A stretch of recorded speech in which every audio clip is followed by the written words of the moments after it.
한국에서 매주일 교회에 출석하는 이들의 대부분은 스스로 복음주의 교회를 다니고 있다고 믿고 계실 겁니다. 그런데 복음주의가 뭔지 정확히 말할 수 있는 분들은 많지 않을 겁니다. 여러분이 생각하시는 복음주의 교회는 어떤 교회인지요? 복음이라는 단어를 그대로 받아들여 성경에 기록된 예수 그리스도의 복음을 믿는 것이 복음주의라고 한다면 복음의 해석 범위를 논하는 것만으로도 그 스펙트럼이 어마어마할 것입니다. 영국 성공의 사제이며 신학자인 존 스토트는 복음주의는 예수 그리스도의 죽음이 인간의 죄를 위한 대속적 죽음이며 예수 그리스도는 하나님과 사람을 잇는 유일한 중재자이며 그래서 복음주의 교회는 폭력, 독재, 가난 등 사회 문제에 대해 관심을 가져야 한다고 말했습니다. 잉글랜드의 신학자이며 사제인 알리스터 맥그레스는 복음주의는 성경의 권위를 강조하며 성경 공부와 성경 묵상의 중요성을 강조해야 하며 예수 그리스도의 십자가의 의미와 구속의 의미를 강조해야 하며 성령에 의한 회심을 강조해야 하며 헌신적인 복음 전파를 해야 한다고 말했습니다. 우리나라의 신학자 정성욱 박사는 복음주의는 성경을 하나님께서 예언자들을 통해 자신을 드러내신 것을 믿으며 구약 성경을 예수 그리스도를 예견한 복음의 말씀으로 믿으며 비평적인 성경 해석학 반복론도 비판적으로라도 받아들여야 한다고 말했습니다. 이렇게 스스로 복음주의자라고 믿는 신학자들도 복음주의에 대한 정의가 서로 일치하지 않습니다. 이들 외에도 많은 이들이 복음주의를 정의할 때 서로 다른 다양한 의견을 보입니다. 크게 보면 현재 우리나라 기독교의 복음주의자라고 자처하는 이들 중에 보수적으로 분류되는 이들은 1974년 스위스 로잔에서 발표한 로잔 언약을 지지하는 것까지를 복음주의자들이라고 보고 있습니다. 그리고 로잔 언약을 넘어서는 진보적인 신학과 신앙을 가진 기독교인들을 에큐메니칼 지지자라고 보고 있습니다. 하지만 에큐메니칼 지지자들 중에서도 자신들은 광의적 의미로 복음주의자라고 말하는 이들도 있습니다. 물론 보수적 복음주의자들 중에서도 로잔 언약을 지지하는 이들은 복음주의자가 아니라고 선을 긋는 이들도 있습니다. 이렇게 현재 우리나라 기독교에서의 복음주의는 대단히 모호한 의미로 사용되고 있습니다. 민중신학이나 해방신학을 지지하는 분들은 그래도 명확하게 진보진영이라고 볼 수 있습니다. 이렇게 명확한 진보진영을 제외하고는 나머지 모든 교회는 복음주의라고 봐도 무방할 정도입니다. 그래서인지 언제부터인지 한국교회의 문제는 복음주의의 문제라는 주장이 만연했습니다. 복음주의는 영성이 사라졌고 신학이 제대로 정립되지 못했고 도덕이 붕괴되어 추락하고 있다는 것입니다. 현재 벌어지는 교회의 모든 문제는 바로 복음주의 추락이라는 지적입니다. 아마도 이런 지적에 대해 대부분의 사람들은 손쉽게 동의합니다.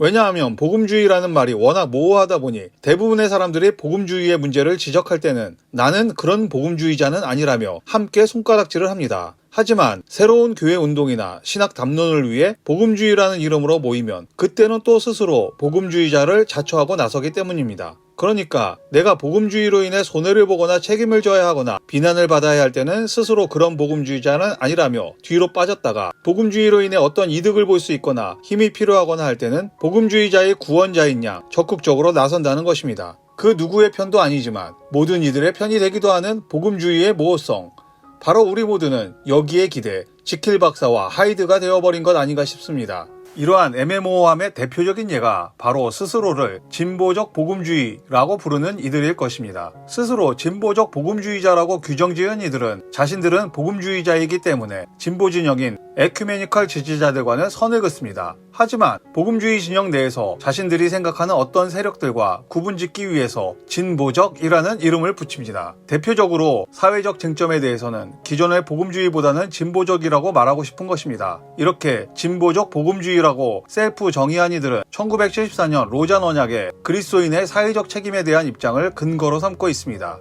거기에 1970년대부터 개혁주의 신학자들의 하나님 나라에 대한 새로운 이해를 신학적 근거로 삼습니다. 여기에 아브라함 카이퍼로부터 촉발되어 프란시스 셰퍼에 의해 발전한 기독교 세계관 운동을 따르고 있습니다. 그러니까 스위스 로잔 언약, 하나님 나라 신학, 기독교 세계관 운동으로 우리나라 진보적 복음주의자를 정의할 수 있는 것입니다. 여기서 잠시 스위스 로잔 언약의 제5항 그리스도인의 사회적 책임 항목을 살펴보겠습니다. 사람은 하나님의 형상대로 창조되었기 때문에 인종, 종교, 피부색, 문화, 계급, 성 또는 연령의 구별 없이 모든 사람은 천부적 존엄성을 지니고 있으며 따라서 누구나 존경받고 섬김을 받아야 하며 착취당해서는 안 된다. 이 사실을 우리는 등한시해왔고 때로 복음 전도와 사회 참여를 서로 상반된 것으로 여겼던 것을 뉘우친다. 물론 사람과의 화해가 곧 하나님과의 화해는 아니며 또 사회 참여가 곧 복음 전도일 수는 없으며 정치적 해방이 곧 구원은 아닐지라도 우리는 복음 전도와 사회 정치적 참여가 우리 그리스도인의 의무의 두 부분임을 확언한다.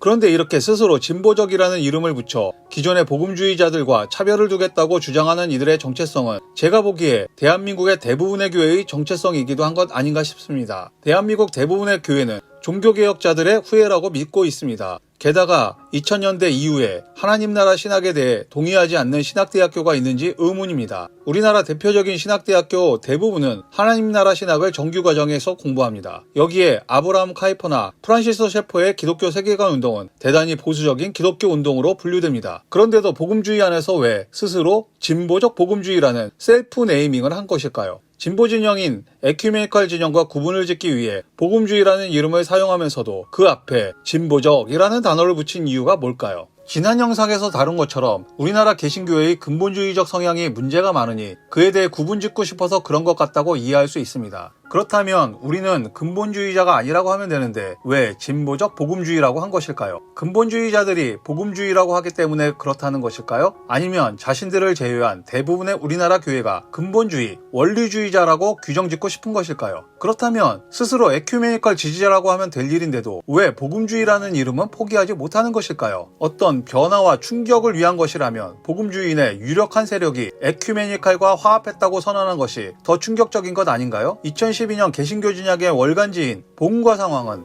87년 복음주의의 안녕이라는 연중기획을 시작합니다. 그러니까 1979년 12월 12일 군사 쿠데타로 정권을 잡은 전두환 정권의 독재와 장기 집권에 맞서기 위해 전국적으로 일어난 민주화 운동을 이끌어 1987년 6월 항쟁이라고 부릅니다. 그리고 이때 1987년 12월 기독교 윤리 실천 운동이 시작되었고 1987년 대선 전국에서 공명선거 기독교 대책위원회가 결성되며 기독교 사회 참여의 새로운 전환점이 시작되었다고 본 것입니다. 그리고 이때 이런 운동의 정점에 서 있던 분들이 손봉호 교수님, 이만열 교수님이었습니다. 여기에 사랑의 교회, 온누리교회, 남서울교회, 지구촌교회, 두레교회, 할렐루야교회 같은 당시 새롭게 급성장하는 젊은 교회들의 재정적, 인적 지원을 받으며 성장했습니다. 그러니까 2012년 문제 제기한 87년 복음주의 안녕은 소위 복음주의 1세다라고 불렸던 이만열 교수님, 손봉호 교수님뿐 아니라 사랑의 교회 오카는 목사님, 온누리교회 하용조 목사님, 남서울교회 홍정길 목사님, 지구촌교회 이동원 목사님 등 복음주의 4인방이라 불리는 분들의 영향력에서 벗어나야 한다는 외침이었다고도 볼 수 있습니다. 진보적 복음주의에 대해 제가 이렇게 길게 설명한 것은 복음주의라는 모호한 정의의 뒤에 숨어 자신이 져야 할 책임은 지지 않고 권리는 누리려는 모습이 지금의 교회를 어렵게 만드는 중요한 원인이 아닐까 싶기 때문입니다. 복음주의 4인방쯤은 까야 개혁적인 복음주의자라고 불렸던 때가 있었습니다.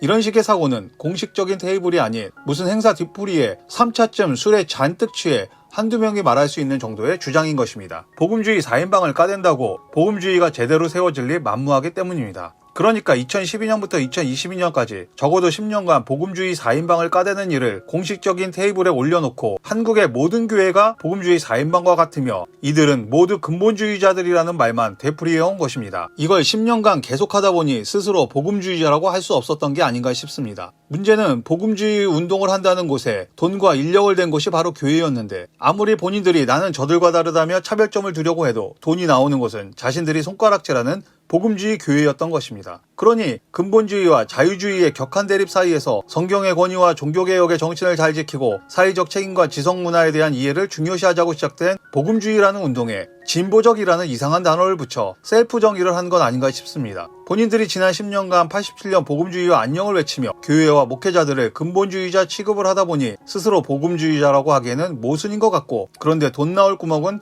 복음주의 교회인이 스스로 모순에 빠진 구분짓기를 한 것입니다. 제가 이렇게 진보적 복음주의에 대해 길게 말씀드리고 있는 것은 지금 우리 모두가 현재의 교회에 대해 이런 스탠스를 취하고 있는 것 같아서입니다. 세상으로부터 손가락질 받는 교회를 다니거나 교회와 관련된 곳에서 일하는 것이 부끄러운 시대이다 보니 이런 식으로 나는 저들과 다른 진보적 복음주의자라며 겉으로는 교회를 걱정하지만 사실은 교회는 어떻게 되든 나만 살면 된다는 태도가 딱 진보적 복음주의라는 말과 같아 보여서 말입니다. 그래서 진보적 복음주의라고 생각하시는 여러분은 앞으로 교회는 어떻게 될 것 같으십니까? 그게 나와 무슨 상관이냐 싶겠지만 말입니다. 여러분이 손가락질하는 근본주의자 교회의 목회자들과 성도들의 순수함이 교회를 지킬 것 같지 않으신지요? 오늘도 시청해주셔서 감사합니다.